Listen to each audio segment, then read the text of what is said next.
bin Abdullah ibni Mas'ud bin Mas'ud radhiyallahu anhu, semoga Allah meridhoinya. Qala, ia berkata, haddatsana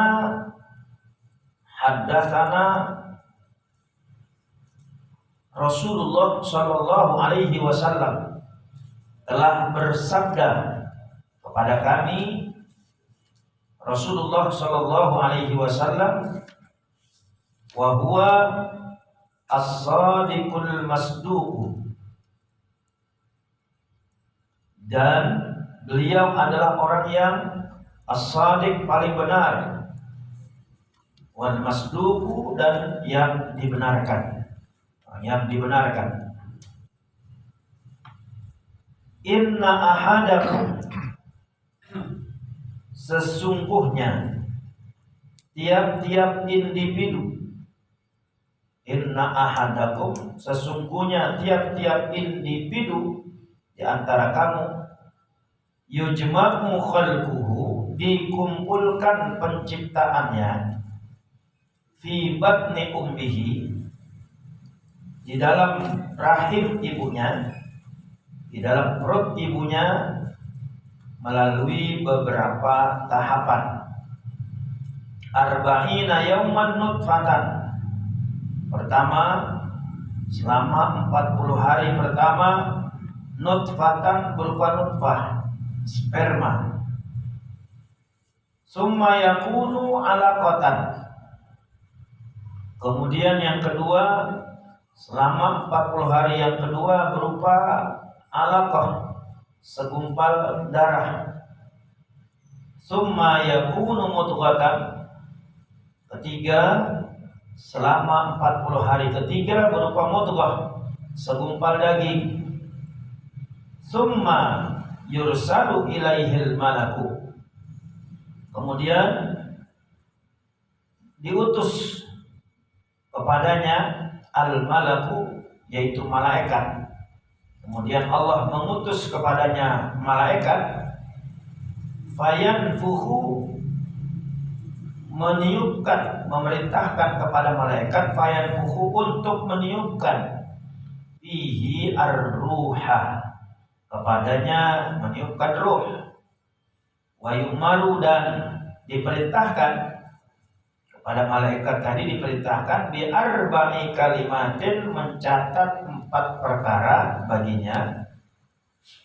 Bikat birizkihi, mencatat ketentuan rezekinya. Wa ajalihi, dan ajalnya. Wa amalihi, dan pekerjaannya. Wa syaqiyun, dan celaka, au sa'idun, atau bahagia dia. Fa wallahi, maka demi Allah, alladzi la ilaha ghairuhu, yang tidak ada Tuhan selain Dia, inna ahadakum, bahwa ada di antara kamu, la ya'malu bi amali ahlil jannati, yang beramal dengan amal ahli surga, hatta ma yakuna bainahu, sehingga jarak antara dia dengan surga itu, illa dirahun, kecuali hanya 1 hasta. Fayasbiqu alaihil kitab, namun ketentuan kitab, ketentuan catatan nasibnya menetapkan lain. Fayamalu bi amali ahlin nar, maka ia pun melakukan perbuatan ahli neraka. Fayadkhuluha, lalu dia masuk ke dalam neraka. Wa inna ahadakum, dan sesungguhnya di antara kamu, la ya'malu bi amali ahli nar, ada yang melakukan perbuatan ahli neraka, hatta ma yakuna bainahu wa bainaha illa dirah, sehingga antara dia dengan neraka itu hanya sehasta saja. Fayasbiqu alaihil kitabu, namun ketentuan pada catatan nasibnya, ya, catatan takdirnya menentukan lain. fayamalu bi amali ahlil jannati, maka dia berbuat seperti perbuatan ahli surga, fayadkhuluha, lalu dia masuk surga. Rawahul Bukhari wa Muslimun, hadis riwayat Imam Bukhari dan Imam Muslim. Para jamaah sekalian, hadis ini bercerita tentang proses kejadian manusia dan ketentuan yang Allah berikan kepada manusia.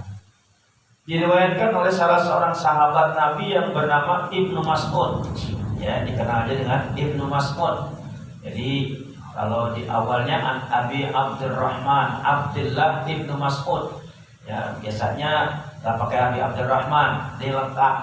Nah, an Abdullah Ibnu Mas'ud. Seperti yang saya katakan kemarin, bahwa ada nama-nama Abdullah, ya, Abadillah, ada 4. Nah, sementara Abdullah bin Mas'ud ini adalah seniornya. Siapa aja? Nah, kemarin Abdullah bin Umar, Abdullah bin Zubair, Abdullah bin Amr bin As, terus Abdullah bin jadi yang kelima ini adalah Abdullah bin Mas'ud. Ya, dia seniornya. Dia termasuk as-sabiqun al-awwalun, orang yang masuk Islam paling pertama, karena usianya baru 6 tahun. Jadi baru usia 6 tahun dia udah masuk ke dalam agama Islam, dan dia siap melayani Nabi SAW di mana saja. Ya, beralih profesi dari pengembala kambing kemudian menjadi khadimu Rasulullah SAW, pelayan Nabi SAW. Dan dia termasuk salah seorang sahabat Nabi yang pertama kali berani membacakan ayat Al-Quran di antara orang-orang kafir Mekah. Sampai dia dipukulin babak belur, ya, karena dia berani membacakan Al-Quran di antara orang-orang kafir Mekah.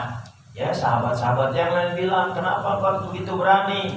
Nah, dia katakan, ya, ini belum seberapa, besok aku akan bacakan lagi ayat-ayat Al-Quran. Jadi berani dia, ya, makanya termasuk orang yang paling dekat dengan Nabi dan juga orang yang paling tahu tentang turunnya Al-Quran. Sehingga Nabi pernah bilang pada sahabat-sahabat yang lain, jika kalian ingin tahu bagaimana membaca Al-Quran dengan benar dan seperti turunnya Al-Quran, silahkan tanya kepada Ibnu Mas'ud, ya, Ummi Abidin. Nah, disebutnya dalam hadis Ummi Abidin, yang dimaksud adalah Ibnu Mas'ud, Abdullah bin Mas'ud. Nah, sampai-sampai Umar bin Khattab begitu mendengar Nabi berkata seperti itu, langsung datang kepada Abdullah bin Mas'ud, ya, menyatakan ingin belajar orang sekelas Umar, ya. Lalu Umar bin Khattab bilang, beruntunglah engkau, karena Nabi SAW pernah bilang, siapa orang yang ingin pandai membaca Al-Quran seperti diturunkannya Al-Quran, belajarlah kepada Ibnu Mas'ud. Lalu Ibnu Mas'ud gak bangga. Kenapa? Kemarin Abu Bakar juga udah ngomong begitu sama saya. Artinya Abu Bakar sudah mendahului apa yang diucapkan oleh Abdullah bin Mas'ud. Jadi dia termasuk sahabat Nabi yang boleh dikatakan pembaca dan juga hafid Al-Quran. Nah, makanya pesan dia di dalam satu kitab, ya, ketika ada orang yang datang dengan hati yang risau, dengan hati yang gelisah, minta nasihat sama Ibnu Mas'ud. Ya Abdullah Ibnu Mas'ud, ya, aku ini datang kepada engkau minta nasihat karena aku dalam keadaan gelisah, dalam keadaan risau. Lalu Ibnu Mas'ud memberikan nasihat 3. 1, datangilah orang yang membaca Al-Quran. Ya, jangan cuma datang doang. Engkau membaca, mengikutinya, atau engkau mendengarkan dia membaca Al-Quran. Ya, 1. Nah, jadi datangin orang yang membaca Al-Quran dan ikut dengan orang yang baca. Ya, kalaupun nggak bisa baca, ya paling tidak dengerin deh, ya. Yang kedua, datangi majlis-majlis taklim yang di dalamnya ada orang yang baca Quran dan bisa menenangkan hati buat kamu. Ya, seperti kita, ya, ini kan bisa bikin hati kita tenang, ya. utang-utang di rumah nggak ingat kita ya. Nah, kalau udah masuk masjid yang tadinya ribut sama bini, udah gua mau mendingan ngaji dah. Di samping dapat pahala juga urusan-urusan rumah tangga nggak jadi pikiran buat kita ya. Nah kemudian yang ketiga kata Ibnu Mas'ud, engkau pergi ke tempat yang sunyi ya, sepi. Disitulah engkau beribadah kepada Allah Subhanahu wa Ta'ala sebagaimana engkau beribadah di malam hari. Kalau kita bangun malam kan kita ya dalam keadaan sunyi, sepi, orang lagi pada tidur semuanya, kita ibadah menyembah Allah Subhanahu wa Ta'ala, insya Allah hatimu akan terang, hilang dari kegelisahan. Itu nasihat Ibnu Mas'ud. Jadi tidak jauh dari Al-Quran nasihatnya. Kenapa? Karena yang pertama, datengin orang yang baca Quran, minimal kau dengerin atau ikut baca ya. Datengin orang yang di dalamnya sedang mengaji, majlis taklim. Yang ketiga, menyembah Allah Subhanahu wa Ta'ala, cari tempat dan waktu yang sunyi sepi sebagaimana engkau beribadah di malam hari dalam keadaan sunyi dan sepi. Itu nasihatnya ya. Jadi itu sedikit biografi tentang Abdullah bin Mas'ud. Abdullah bin Mas'ud pernah bercerita bahwa Rasulullah Shallallahu Alaihi Wasallam pernah bersabda, ya, dan Rasulullah itu adalah as-sadiq, orang yang paling benar. Ya, pokoknya di dunia ini nggak ada lagi orang yang paling benar kecuali Rasulullah Shallallahu Alaihi Wasallam. As-sadiq, yang paling benar, al-masduq, dan yang dibenarkan. Ya, udah paling benar dan orang juga ngebenerin. Ya, dari masih muda aja Nabi gak pernah berbuat dusta. Kenapa? As-sadiq dan al-masduq, orang yang dibenarkan. Ya. Inna ahadakum, sesungguhnya setiap individu di antara kamu yujma'u khalquhu fi batni ummi arba'ina yawman nutfatan, bahwasanya setiap individu dari kita manusia diciptakan oleh Allah Subhanahu wa Ta'ala melalui beberapa tahapan. Tiga tahapan. 4 bulan 40 hari pertama berupa nutfah, ya, berupa nutfah artinya air mani, berupa air mani, ya, pertemuan antara sperma dengan sel telur seorang wanita. Begitu dinyatakan positif, nah itu berlangsung selama 40 hari. 40 hari berikutnya kemudian berupa darah, ya, alaqah, berupa darah. Ya, alaqah itu asalnya gantungan. Ya, alaqah itu gantungan. Kenapa? Karena darah ini kalau belum jadi daging, belum jadi mudghah, itu masih encer. Ya, masih bisa hancur, masih bisa buyar. Makanya kondisi orang dalam kondisi tahap yang kedua, ya, apalagi pertama baru jadi mani doang, kalau dikatakan positif, ini masih lemah dia, belum kuat.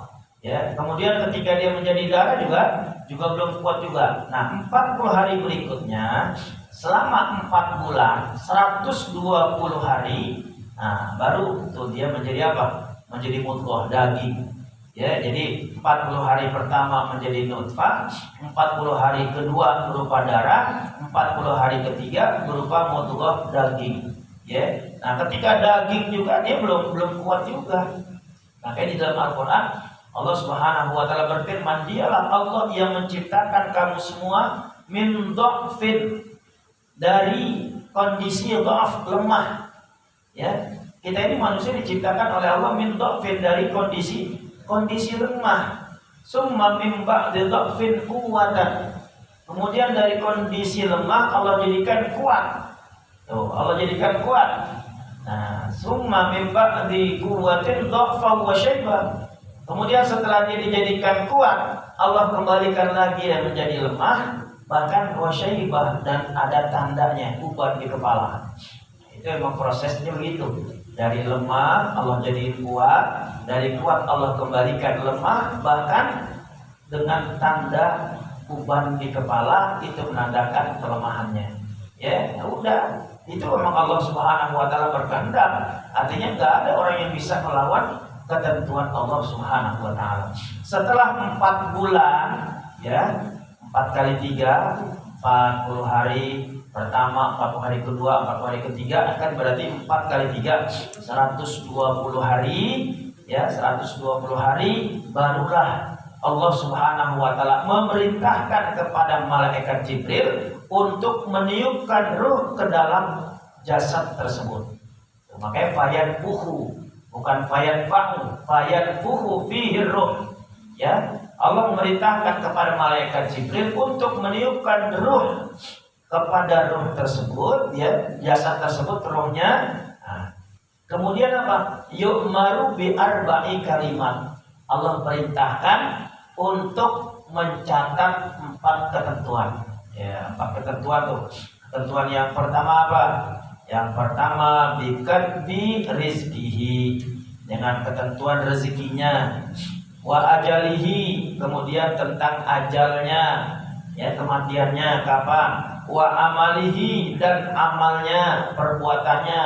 Nanti ketika dia sudah jadi orang dewasa, orang kuat, kerjanya apa, nasibnya bagaimana, ya, wa syakiyun aw sa'idun, apakah dia akan menjadi orang yang celaka atau sebaliknya dia akan menjadi orang yang bahagia. Nah, ini udah ada catatannya. Makanya kalau di daerah-daerah orang-orang kampung, beda dengan di Betawi, di Jakarta. Kalau wanita hamil, ya, kalau di kampung itu bikinnya 4 bulanan. 4 bulanan. Kalau di kita apa? 7 bulan. 7 bulanin. Kalau kita istilah 7 bulanin. Sebenarnya 7 bulanin itu udah telat. Udah telat. Ya, tapi karena itu ya hanya tradisi, bukan satu kewajiban dan gak ada perintahnya. Ya, kalau 7 bulan itu udah telat. Kenapa? Karena ada juga orang yang di usia 6 bulan udah lahir.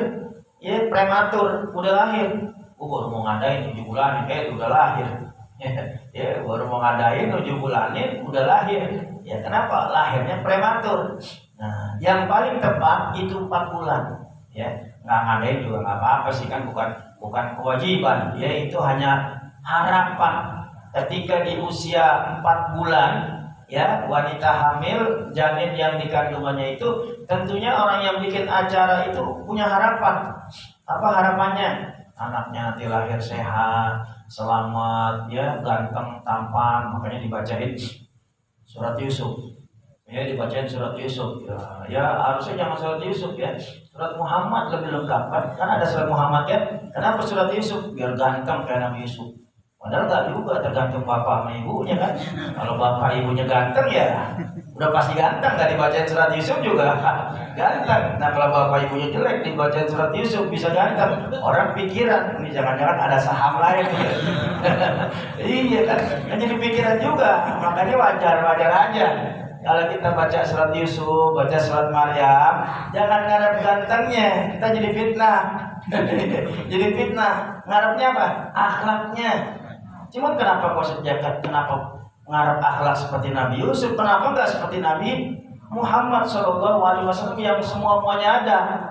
Ya, kalau kita nggak bisa memiliki akhlak Nabi semuanya, kan paling enggak kan ada lah yang bisa kita ikutin gitu. Ya, kalau Nabi Yusuf kan ya ganteng emang, dan ketampanan Nabi Yusuf juga kan diambil dari Nur Nabi Muhammad SAW. Baca surat Yusuf, baca surat Maryam tiap hari, ya. Nah, yang bagus itu bacain Al-Quran. Jangan hanya surat Yusuf, semuanya bacain. Ya, kalau bisa hatamin tuh. Ya, kan ada dari luar negeri ada tuh, di usia 5 tahun dia udah hafal Quran. Kenapa? Karena ibunya saat hamil itu senang baca Quran. Bahkan kalau dia mau tidur sampai kasetnya di perut, ya, baca Quran, akhirnya ya udah kerekam itu. Ya, kerekam. Jadi orang hamil juga hati-hati dari omongannya, ya, dari perbuatannya gitu. Jangan kalau orang hamil demennya dangdut, joget, ya udah ntar lahir anaknya jadi biduan. Ya, biduan ngetop, biduan taat, biduan itu kan dorong. Ya, udah, ya mungkin dia yang bikin sendiri, kan, dia yang bikin sendiri. Harusnya dia baca Quran yang rajin gitu, jangan sampai malu jadi biduan dorong gitu, gerobak gitu. Nah, peduli ibunya demen dangdutan gitu. Nah, jadi biar kita orang tua demen ngaji, anaknya demen ngaji, nanti kalau lahir ya seperti itu. Jadi kan orang tua kan apa, kalau pepatah bilang buah nggak jauh dari pohonnya, kan gitu. Buah nggak jauh dari pohonnya. Buah apel jauh jatuhnya di mana? Jadi buah apel. Ya, kalau dibawa pohon durian, dibawa kampret namanya tuh. Dibawa kampret, ya mendingan dibawa kampret sih. Cuma kalau lagi jatuh di bawah pohon durian, jatuhnya dibawa ke semak ya rusak. Ya, bapaknya orang baik, ibunya orang baik, cuma dirawat sama orang yang nggak punya akhlak, ya akan jadi rusak. Nah, mending kalau orang bapaknya bukan orang baik, ibunya bukan orang ahli ibadah, dirawat sama ustadz sama kiai, jadi benar, bagus. Kalau kampret dibawanya tempat yang bagus, kalau tempat yang jelek kan parah. Ya, jadi tergantung. Makanya boleh-boleh aja. Ya, ngadain 4 bulanan, ngadain 7 bulan boleh. Itu kan hanya sekedar doa. Ya, sekedar doa harapan biar nanti lahir sehat, selamat, jadi anak yang pintar, rezekinya banyak, berkah. Itu harapan orang tua seperti itu. Ya, cuma sekali lagi kalau 7 bulanin, kayaknya telat. Orang tua kita udah ngadain begitu gimana ya? Kita rubah juga nggak enak juga ya. Udah boleh sih bikin 4 bulanan boleh ya. Nah, yang jelas kalau 4 bulan itu saat ditiupkan ruh dan ditetapkan bagaimana nasibnya, takdirnya gimana, rezekinya, ajalnya, amal perbuatannya, baik atau bahagia, tidak bahagia atau celaka di dunia nanti hidupnya. Nah, itu ditetapkan pada bulan yang keempat, ya pada bulan yang keempat. Nah, jadi itu takdir, ya. Tapi kembali lagi ke pelajaran kita yang pertama bahwa takdir itu ada 2, ya. Ada takdir mubram, ada takdir muallaq. Takdir mubram itu takdir yang tidak bisa dirubah. Artinya udah keputusan Allah begitu ya udah begitu. Ya, contohnya apa kemarin? Kita dijadikan Allah laki-laki, ya udah nggak bisa dirubah. Mau dirubah perempuan ya nggak bisa, ya dengan cara apapun nggak bakal bisa. Pengen punya anak, kita kan laki-laki, ya dirubah kelaminnya tetap, ya nggak ada salurannya. Penampungan rahimnya nggak ada, kandung rahimnya nggak ada buat nampung anaknya. Beda. Perempuan mau berubah jadi laki-laki nggak bisa juga. Bahkan Allah murka, Allah laknat laki-laki yang menyerupai wanita dan wanita yang menyerupai laki-laki. La'anallahul mutasyabbihin bil mutasyabbihat wal mutasyabbihat bil mutasyabbihin. Ya Allah murka, Allah laknat. Ya, nah ada takdir muallaq yang bisa dirubah. Kalau kita pengen jadi orang kaya, ya berusaha kerja. Ya, kalau kita kepengen jadi orang pintar, ya rajin belajar. Ya, pengen jadi orang sukses, ibadah, ya ikhtiar, kemudian tawakal kepada Allah Subhanahu wa taala. Jadi semua ketentuan-ketentuan itu adalah sifatnya azali. Sifatnya azali, tetap. Tapi takdir kita nggak tahu. Takdir kita nggak tahu bagaimana ya ketentuan besok hari kita nggak tahu. Yang penting kita ikhtiar saja. Kenapa? Karena realitasnya itulah yang dikatakan dengan takdir. Makanya ada qada, ada qadar. Qada itu ketentuan minal azali dari sono yang kayak tadi tuh udah ditentuin. Ya. Tapi ketentuan takdirnya kan kita nggak tahu. Ya, bagaimana nasib kita? Ketentuannya ya itu urusan Allah. Ya, ntar pulang setelah kita ngaji kita mau kemana? Rencana boleh mau kesana mau kesana, tapi pada akhirnya nggak jadi, hujan. Ya kan takdir namanya, nggak jadi ya, mulai takdir. Ya kita menyalahin siapa? Ya memang itu sudah ketentuan Allah Subhanahu wa taala. Maka di sini digambarkan bahwa ada orang di antara kamu yang berbuat seperti perbuatan ahli surga. Soleh banget. Artinya ibadahnya luar biasa. Ya, tapi pada akhir hayatnya dia melakukan perbuatan ahli neraka, berbuat maksiat. Ya, berbuat maksiat. Padahal antara dia dengan surga itu udah dekat. Ya, hatta ma yakuna bainahu wa bainaha illa dzira, cuma sehasta doang. Dia sama surga itu udah dekat lah, dia melangkah aja udah sampai. Gambarannya begitu. Tapi kenapa dia mati dalam keadaan su'ul khatimah, dalam keadaan kafir? Karena di akhir hayatnya dia melakukan perbuatan maksiat, perbuatan ahli neraka. Ada juga sebaliknya, orang yang dari selama hidupnya berbuat jahat terus, ya jarang berbuat kebaikan, bahkan nggak pernah dia melakukan kebaikan. Hatta ma yakuna bainahu wa bainaha dzira illa dzira. Sehingga antara dia dengan neraka udah dekat banget, tinggal jorogin aja udah masuk neraka. Ya, logikanya begitu. Tapi dia melakukan kebaikan, melakukan perbuatan ahli surga, fayadkhuluha, akhirnya dia masuk ke dalam surga. Makanya kan banyak cerita-cerita dulu. Seorang ulama ya bersiso ya namanya ya, yang pokoknya ibadahnya luar biasa, muridnya juga banyak, bahkan dalam riwayat itu muridnya kurang lebih 60 orang itu bisa terbang semua. Artinya boleh dibilang sakti dan dia orang yang ahli ibadah. Tapi di akhir hayatnya dia mati dalam keadaan kafir. Mati dalam keadaan kafir, kok bisa? Nah, ini takdir. Ya, makanya kita jangan putus-putus minta kepada Allah, Allahumma tsabbitna bil iman, wasabbitna bit tauhid, wasabbitna bil ma'rifah. Allahumma inna nas'aluka husnal khatimah. Ya Allah, tetapkanlah kami dalam keimanan, tetapkanlah kami dalam tauhid, tetapkanlah kami dalam ma'rifah, dan kami mohon kepadamu mati husnul khatimah. Wa na'udzubika min su'il khatimah. Dan kami berlindung kepadamu dari kematian yang su'ul khatimah. Ya. Sebaliknya, ada orang yang tiap hari berbuat maksiat. Ya, seperti cerita Al-Gojo yang udah membunuh 99 orang. Dia pengen taubat, dia datangin tuh seorang pendeta. Ya, datengin, saya mau taubat gimana? Nah, kenapa? Karena sudah membunuh 99 orang. Ya, kata pendeta, dosamu udah kebanyakan. Tuhan nggak mengampuni kamu karena udah banyak orang yang kau bunuh. Akhirnya dia kesel, dia bunuh, tanggung, jadi 100. Ya, 100 dia bunuh orang. Ya, jadi digenapin bisa 100. Nah, akhirnya dia datang kepada ulama. Dia mau taubat juga, kata ulama, jangankan 100. Lebih dari itu, jika kau bertaubat, minta ampun kepada Allah, Allah Maha Pengampun. Ya, Allah Maha Penerima taubat. Ya, udah dia taubat. Akhirnya apa? Asalkan kau pergi dari tempat di mana kau berlakukan perbuatan maksiat. Ya, ditinggalin pergi, hijrah. Begitu dia udah meninggalkan tempat di mana dia melakukan perbuatan jahat tersebut, mati dia. Akhirnya ceritanya antara malaikat rahmat dengan malaikat neraka ini rebut. Malaikat adab rebutan.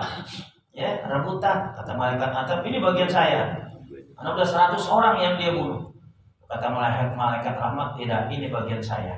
Karena Allah tidak melihat di awal dan pertengahan. Yang Allah lihat akhir dari perbuatan orang tersebut. Ya, buktinya apa? Dia udah meninggalkan tempat dia melakukan perbuatan maksiat, kecuali kalau dia masih ada di situ. Dia masih ada di tempat di mana dia melakukan perbuatan maksiat, mungkin malaikat rahmat nggak akan masukin dia ke surga, tapi dia udah niat benar-benar meninggalkan perbuatan maksiat, bahkan dia sudah tinggalkan kampung di mana dia melakukan perbuatan maksiat. Artinya dia sudah sungguh-sungguh. Tuh, jadi kembali bahwa segala sesuatu itu tergantung niat, tergantung niat kita. Ya, ibadah kita bagaimana itu kembali kepada niat kita semua. Ya, nah jadi kita jangan bangga dengan sholat kita, jangan bangga dengan puasa kita, jangan bangga dengan sedekah kita yang begitu banyak, ya, kalau niatnya bukan karena Allah Subhanahu wa ta'ala. Jadi nanti Allah Subhanahu wa ta'ala akan melihat kita di akhir hayat kita. Ya, tapi bukan berarti udah kalau gitu gua nggak usah sembahyang sekarang lah.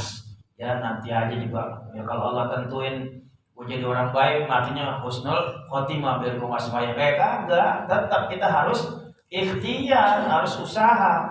Makanya kita selalu minta, ihdinas siratal mustaqim, tunjukilah kami ke jalan yang lurus. Ya, kita benar-benar jalan kita lurus. Kan perlu ikhtiar. Ya, kalau nggak ada ikhtiar ya nggak bisa. Pasrah begitu aja enggak. Ya, gitu. Orang dari melakukan perbuatan maksiat, dia pengen merubah dirinya menjadi orang yang baik, dia harus ikhtiar, paksain. Ya, paksain. Nah, begitupun kita yang udah terbiasa melakukan kebaikan, lanjut kebiasaan yang baik, bahkan tingkatin. Jangan berkurang, ya. Jangan berkurang, tambahin. Setelah kita 5 waktu, tambah qabliyah, tambah lagi sunat-sunat yang lain, tahajud, duha, tasbih dan lain sebagainya. Kenapa? Karena itu dalam rangka ikhtiar kita mendekatkan diri kepada Allah Subhanahu wa ta'ala, ya. Jadi kembali ke bacaan kita tentang tahapan penciptaan manusia ini, dan bagaimana terakhir dari kehidupan manusia tersebut, itu semuanya sudah ada catatannya, sudah ada takdirnya. Ya, sampai sini ada yang mau ditanya? Siap. Assalamualaikum. Waalaikumsalam. Ini agak menyimpang pertanyaan. Oh iya. Apa kan? Ya silakan. Dalam setiap sholat kita kan biasakan suhu vakum, lurus dan rapat. Sekarang ada yang rapat, ada yang regam begini. Iya. Itu kan diisi oleh Inggris. Iya. Tapi gimana itu? Iya, baik. Ini Waalaikumsalam. Sebenarnya masalah ini juga sudah dibahas di antara ulama-ulama kita. Artinya kita nggak perlu mempermasalahkan karena kondisi negara kita memang lagi ada corona. Jadi corona itulah yang membuat kita selalu jaga jarak, selalu jaga jarak. Walaupun sebenarnya pakai masker juga makruh. Masker makruh, bukan nggak boleh, boleh aja, cuman hukumnya makruh. Kenapa? Kalau bisa ketika sholat jangan dipakai kalau bisa. Cuman karena kondisi lagi corona mau bagaimana? Kita juga menghindar, bukan kita sombong. Ente takut banget sih, sholat pakai jaga jarak, giliran selfie aja nggak jaga jarak, kan gitu ya. Yang aneh begitu memang kadang-kadang, giliran sholat jaga jarak, udah selesai sholat yuk kita selfie, dikumpul lagi. Itu kan namanya kagak konsisten. Kondisi kita sekarang inilah yang membuat kita sekarang jaga jarak. Sampai sholat aja jaga jarak, pakai masker. Itu. Jadi jelas boleh nggak kita jaga jarak? Boleh, karena emang kondisi lagi corona seperti ini. Nanti udah selesai nggak masalah. Ada juga masjid-masjid yang tetap seperti saya ngajar di Minangkabau, tetap aja rapat.